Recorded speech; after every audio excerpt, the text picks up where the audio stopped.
Epione pain management and regenerative centre. ఇక మీ నొప్పులు శాశ్వతం కావు. మామునూరు ఎయిర్పోర్ట్ ఎప్పుడు ప్రారంభమవుతుందని చెప్పి వరంగల్ నగర ప్రజలు గత దశాబ్ద కాలంగా ఎదురు చూస్తున్నారు. ఎందుకంటే ఎన్నికల వాగ్దానాల్లో ఖచ్చితంగా ఎయిర్పోర్ట్ ప్రస్తావన లేకుండా ఏ ఎన్నికలు జరగడం లేదన్నది మనం ప్రస్తావన తీసుకోవచ్చు.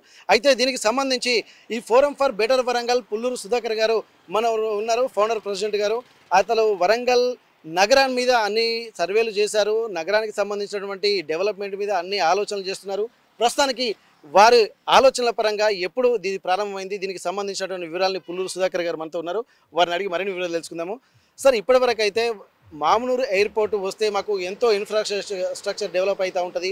దానికి సంబంధించినటువంటి ట్రాన్స్పోర్ట్, విదేశాలకు వెళ్ళేటువంటి విద్యార్థులు కూడా ఇక్కడి నుంచి ఎంతోమంది ఉన్నారు, ఈజీ అవుతుందన్నటువంటి ఒక ఆలోచన చేస్తున్నారు. వ్యాపారస్తులు కూడా ఎంతో ఎదురు చూస్తున్నటువంటి పరిస్థితి. అసలు ఇది వచ్చేటువంటి పరిస్థితులే కనిపిస్తున్నాయి సార్ ప్రస్తుత పరిస్థితులను చూస్తుంటే? దాదాపు 25 ఏళ్ల నుంచి వరంగల్ ప్రజలు మామునూరు విమానాశ్రయం అభివృద్ధి కోసం ఎదురు చూస్తున్నారు. మరి మామునూరు విమానాశ్రయం ఉంటే మౌలిక వసతుల కల్పనతో వరంగల్ నగరం ఆర్థికంగా అభివృద్ధి చెందుతుంది, ఉపాధి లభిస్తుందని కూడా వరంగల్ ప్రజలు దాదాపు 2 దశాబ్దాలుగా ఎదురు చూస్తున్నారు. ఇది ప్రతి సంవత్సరం కూడా ఏదో ఒక వార్త వరంగల్ ప్రజలకి ఆశకు గురి చేస్తున్నది. అదిగో వస్తుంది, ఇప్పుడు వస్తుంది, అప్పుడు వస్తుంది అంటూ వార్తలు వినడమే తప్ప వాస్తవానికి ఇంతవరకు కూడా అభివృద్ధిలో ఎటువంటి అడుగు ముందుకు పడలేదు. విమానాశ్రయం అభివృద్ధిలో ఇంతవరకు కూడా కదలిక లేదు. వాస్తవానికి మామునూరు విమానాశ్రయం నిజాం కాలంలో ప్రారంభమైంది. దాదాపు నిజాం కాలం తర్వాత కూడా 1977 వరకు కూడా ఇక్కడి నుంచి వాయుదూత్ విమానాలు నడిచినాయి. డొమెస్టిక్ ఎయిర్లైన్స్గా మామునూరు విమానాశ్రయానికి బేగంపేట తర్వాత ప్రసిద్ధి కూడా వచ్చింది. 1980 వరకు కూడా విమానాలు నడిచినప్పటికీ 1980 తర్వాత మామునూరు విమానాశ్రయం క్లోజ్ అయింది, పూర్తిగా మూసివేయడమే జరిగింది. ప్రస్తుతం మామునూరు విమానాశ్రయాన్ని పైలట్ శిక్షణ కేంద్రానికి, ఎన్సీసీ విద్యార్థుల శిక్షణకు మాత్రమే మామునూరు విమానాశ్రయాన్ని ఉపయోగించడం జరుగుతుంది. మొట్టమొదటిసారిగా 2007లో వైఎస్ఆర్ రాజశేఖర రెడ్డి గారు ముఖ్యమంత్రిగా ఉన్నప్పుడు దీన్ని కదలికొచ్చింది. ఎయిర్పోర్ట్ అథారిటీ ఆఫ్ ఇండియాతో మనకు ఒప్పందం చేసుకోవడం జరిగింది రాష్ట్ర ప్రభుత్వం.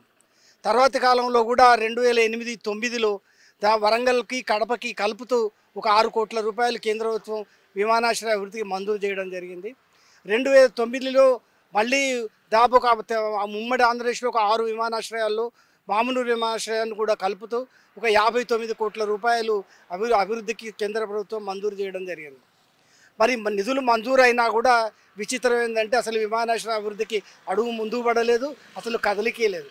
తర్వాత 2019లో airport authority of India inspection చేసింది, 2020లో చేసింది, 2022లో చేసింది, 2024లో కూడా చేసింది అనే వార్తలు వస్తాయి.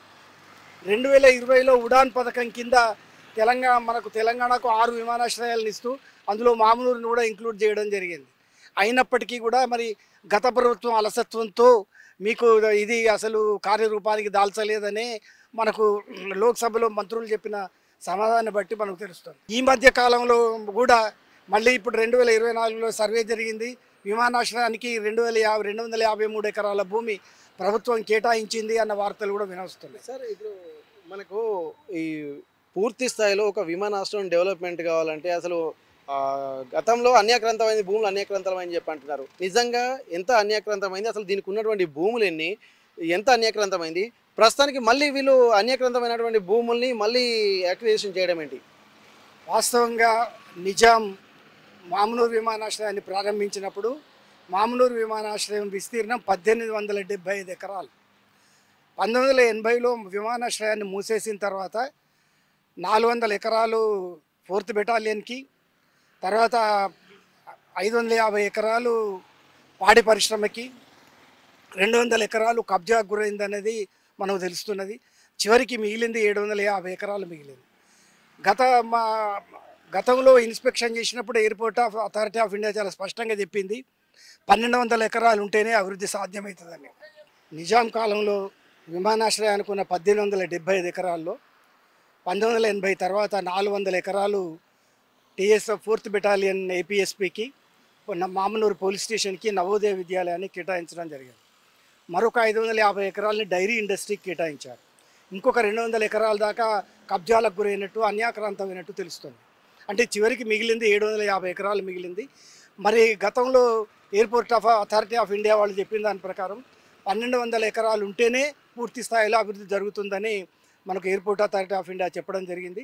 ఇప్పుడు ఈ మధ్యకాలంలో అంటే గత ఆగస్టులో ప్రభుత్వం ఒక 253 ఎకరాలు గాడిపల్లి, నక్కలపల్లి, దూబగుంట గ్రామాల రైతుల నుండి సేకరించి దీనికి అలాట్ చేసినట్టుగా ఒక జీవో జారీ చేసిందని చెప్పి తెలుస్తుంది.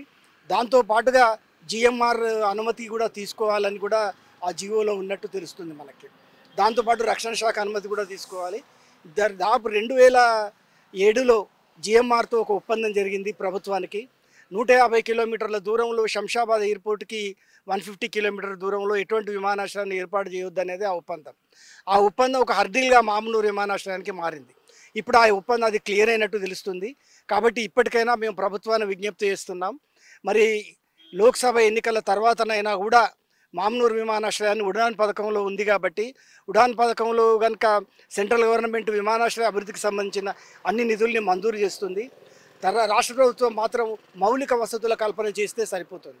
అంటే రోడ్లు, విద్యుత్తు, వాటర్ సప్లై, తర్వాత భవనాలు, ఇటువంటి మౌలిక వసతుల కల్పన చేయడానికి 750 కోట్ల రూపాయలు అవుతుంది అని చెప్పి అంచనా వేస్తున్నారు. ఆ 750 కోట్ల రూపాయలు కనుక ఇన్వెస్ట్ చేస్తే వరంగల్ విమానాశ్రయం పూర్తి స్థాయిలో అభివృద్ధి చేయడానికి కేంద్ర ప్రభుత్వం కూడా సిద్ధంగా ఉంది. ఆ విషయం ఆ పని పూర్తి చేయవలసిందిగా మేము ప్రభుత్వాన్ని విజ్ఞప్తి చేస్తున్నాం. ఎందుకంటే వరంగల్ నగరం తెలంగాణకు 2వ రాజధానిగా పేరుగాంచింది. హైదరాబాద్ లాగా ఎకనామిక్ గ్రోత్లో వరంగల్ అభివృద్ధి చెందవలసిన అవసరం కూడా ఉంది. ఎందుకంటే వరంగల్ని హైదరాబాద్కు కౌంటర్ మ్యాగ్నెట్ అంటారు. అంటే హైదరాబాద్ లాగా ఆర్థిక కేంద్రంగా అభివృద్ధి చెందే అవకాశం వరంగల్కు, తెలంగాణలో వరంగల్కు మాత్రమే ఉంది హైదరాబాద్ తర్వాత. ఇక్కడ వ్యాపారం ఉంది. వ్యాపారస్తులు కూడా ఎన్నో ఏళ్లుగా మామనూరు విమానాశ్రయం కోసం ఎదురు చూడడం జరుగుతుంది. విద్యార్థులు ఉన్నారు, తర్వాత వ్యాపార వర్గాలు ఉన్నాయి, లాజిస్టిక్ సప్లై కూడా ఇక్కడ బాగా అభివృద్ధి చెందడం జరిగింది. తర్వాత ఐటీ కంపెనీలు కూడా వరంగల్కి వచ్చే అవకాశం ఉంది.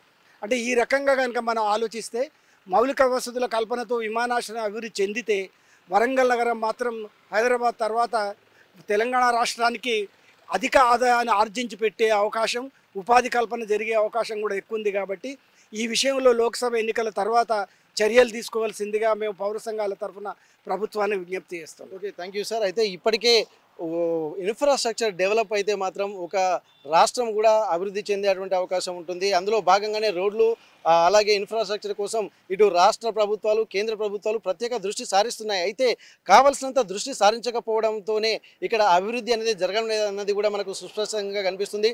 తెలంగాణ రాష్ట్రం ఏర్పడ్డ తర్వాత సెకండ్ క్యాపిటల్గా ఉన్నటువంటి వరంగల్ నగరం కూడా ఎయిర్పోర్ట్ లాంటిది కనుక మౌలిక సదుపాయాలు కల్పిస్తే ఖచ్చితంగా ఇక్కడ ఉన్నటువంటి నగర ప్రజలకే కాకుండా విదేశీ పరిశ్రమలు కూడా వచ్చేటువంటి అవకాశం ఉంటుందన్నటువంటి ఒక ఆలోచన వ్యక్తం చేస్తున్నారు. ఒకవేళ ఇవే జరిగితే మాత్రం వరంగల్ అన్ని రంగాల్లో సర్వతోముఖ అభివృద్ధి సాధిస్తుందన్నటువంటి ఆశాభావాన్ని ఇక్కడ వరంగల్ నగర ప్రజలు వ్యక్తం చేస్తున్నారు. మరిన్ని వీడియోస్ కోసం ఛానల్ ని సబ్స్క్రైబ్ చేయండి. లేటెస్ట్ అప్డేట్స్ కోసం వాట్సాప్ ఛానల్ ని ఫాలో చేయండి. అండ్ లింక్ డిస్క్రిప్షన్ లో ఉంది.